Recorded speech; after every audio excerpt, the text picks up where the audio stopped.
to get a feel for the comb, since we know the queen's not on it. You can pass this around. Yeah, grab it from underneath. Make sure you got a good grip. You can't change it. Get a good grip.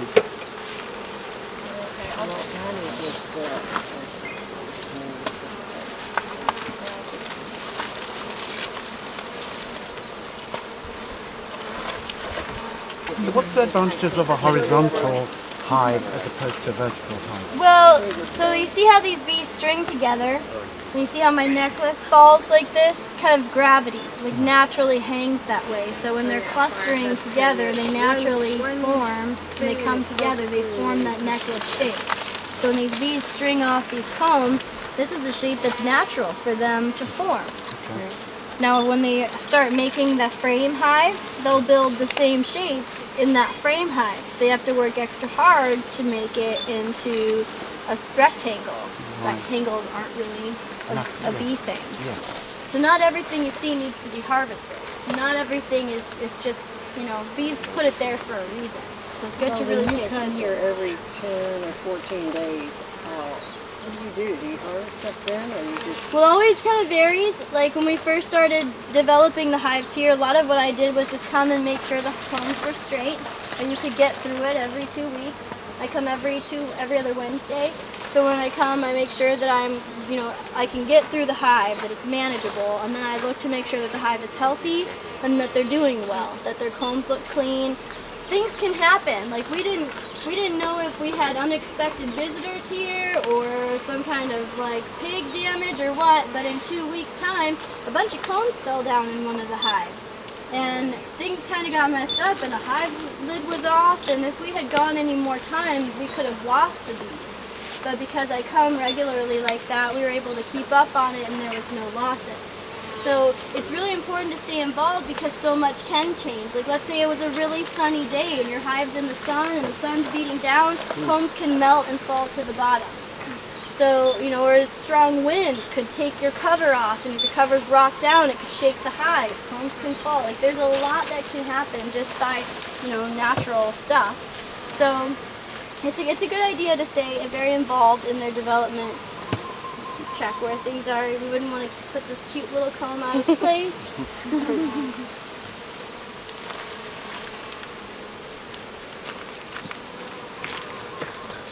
Now, as you'll see, the bees were very nice, but they did show us that they could be otherwise. So in the last hive, I definitely got stung. They told me things they weren't okay with.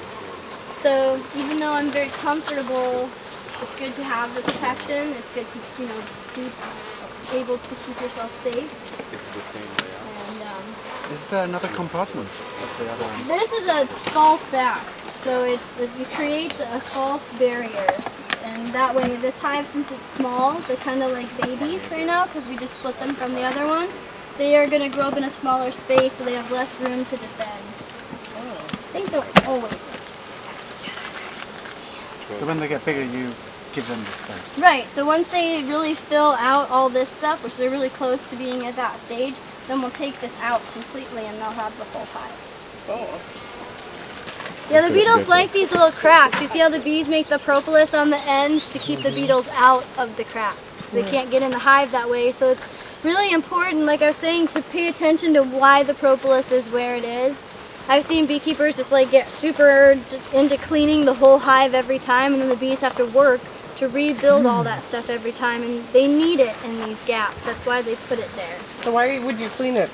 Well, propolis is a very valuable resource. You can make tinctures and salves and lip balms and other kinds of cosmetics, or like, you know, like polish. You can do all kinds of stuff with propolis. So it's a resource. What about the royal jelly? That is another very expensive resource. It's expensive for the bees. You have to actually kill baby bees to get it. There's special tools that remove the royal jelly. Royal jelly is only fed to eggs, like baby bees, when they're for the first 3 days of their life, or to queen bees for their whole lives. It's what makes a queen a queen. So every bee for the first 3 days of its life could be a queen. Okay. And so to get that royal jelly, they have to remove it from queen cells or from the cells of those baby bees. So those queen cells we pinched off, you could have removed. Well, there was nothing in those yet. They were just empty cups. So once they develop them into full-on queen cells, the way that we get royal jelly is like a rare treat when we have too many queens that are being born, or we get to see a queen being born and there's still some royal jelly left in her cell, then we might, eat it. I actually don't like it. So for me, it's not something I've ever felt like I want to do, and I definitely don't like how it affects them to do it. So I guess I'm lucky that I don't desire it more.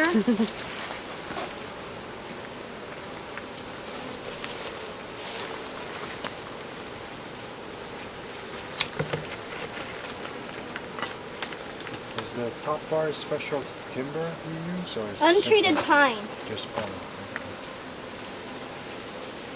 So I don't want to throw them outside of the hive, and you can throw some of them on the ground at first, like that first bar. It'd be hard to get them to go back in, but I think it's kind of mean to keep throwing bees outside their hive. So you'll see how when I'm trying to create space for myself to work, I try to put them in, and just that gentle shake is enough to get them to go in and be. They're not aggressive when you do that. Of course, you don't want to shake them all off because they got work to do. They're working right now. They're all stringing together and measuring to see just what they need to do to build this into a new comb. This is a great example of oneness. Like, there is separation. They all have to work together as separate teams. Obviously, there's not just everybody doing the same thing, but together they're working for the whole. We can learn a lot from bees. We all learn how to work together and create sustainable environments together. Measure things with our bodies. Yeah, right? How much room does each person really need?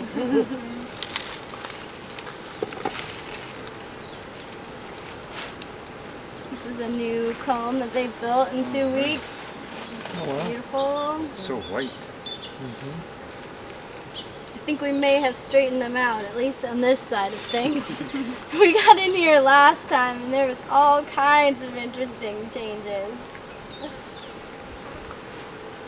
I have like a grade 2 question. Okay.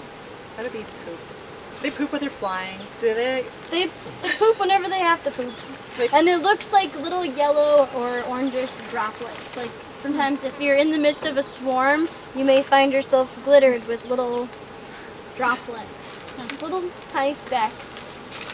And do they do it at the hive, outside of the hive? Yeah. Well, you'll see bee poop inside the tray, so they definitely just poop where they need to, but they clean it up pretty quickly. Bees are very hygienic, so I think that if you find a hive defecates inside their hive often, there's probably something wrong with them. As far as you should see it all over. Like, dysentery is a sign on the mainland of nosema infection in the hive. It's a spore-forming bacteria that lives inside the bee.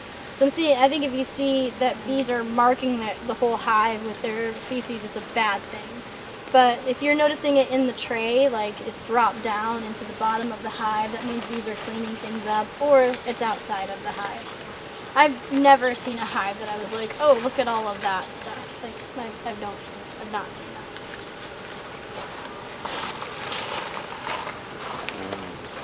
Lovely nectar comb. Mostly nectar. Only a little bit of capped honey on the top. So you see these bees with their faces down inside the cells? They're the stirrers. So they're stirring it around with their proboscis. And then you see how there's bees gathered around just walking on the comb and they're moving their wings? They're drying it out. Who's made jelly before, like made jam, preserves? It's the same thing. They just don't heat it up.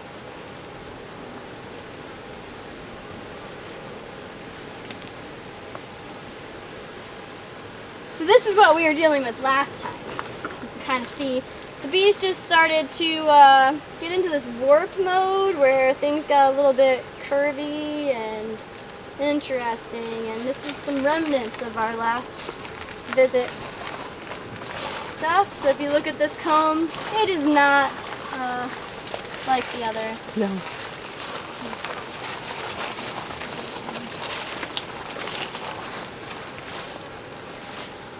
Always important to check side attachment, especially in situations like this where you can bring the whole thing down into a spilling, sticky mess.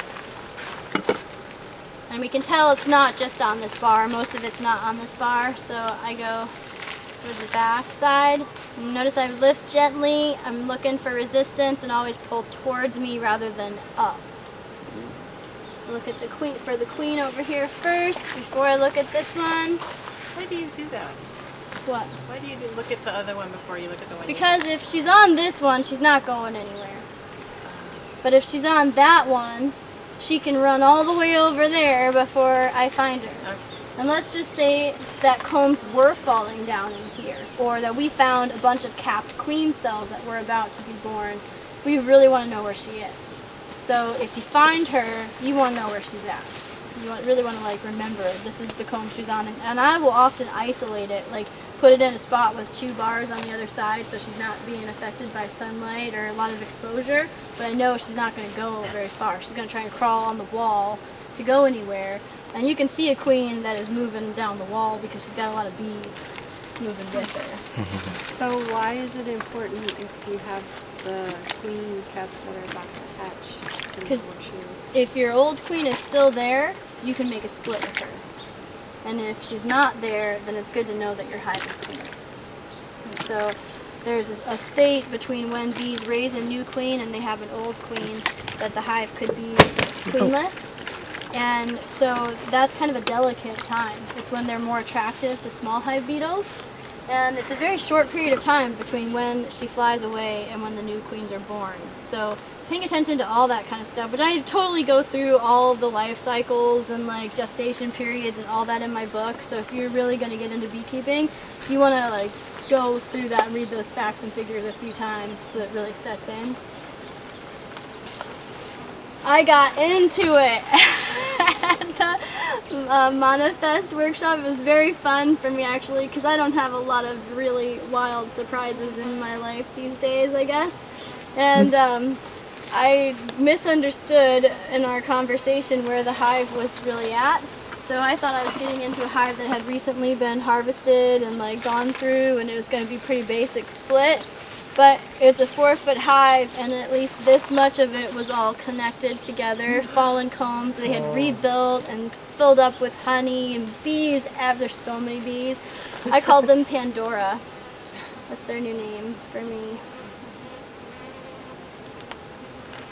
So here I've got combs that are connected. I can't take those apart. So in 2 weeks' time, these bees went and made a labyrinth over here. Not even 2 weeks. Not even 2 weeks. They made quite an intricate maze right here. Finally, you can get in. Okay, this is where there's always that possibility of messes. Yep, there it goes.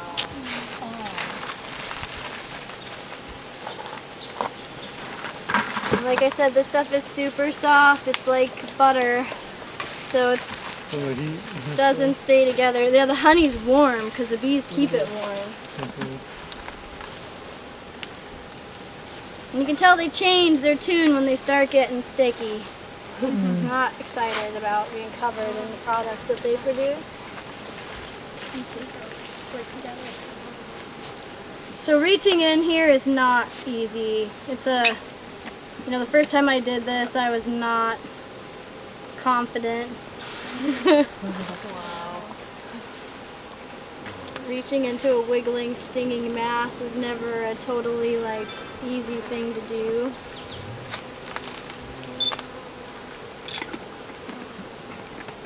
You'll notice I don't use a brush, I don't use a feather. All those are really cool things, but I find they upset bees when the bees get stuck in them. And in a situation like this, can you imagine if you were using a brush, how many sticky little things you'd be brushing those sticky bees with, and then pretty soon it all sticks together and the bees are getting mad because they're getting all tangled up in it, and I'd much rather use my fingers.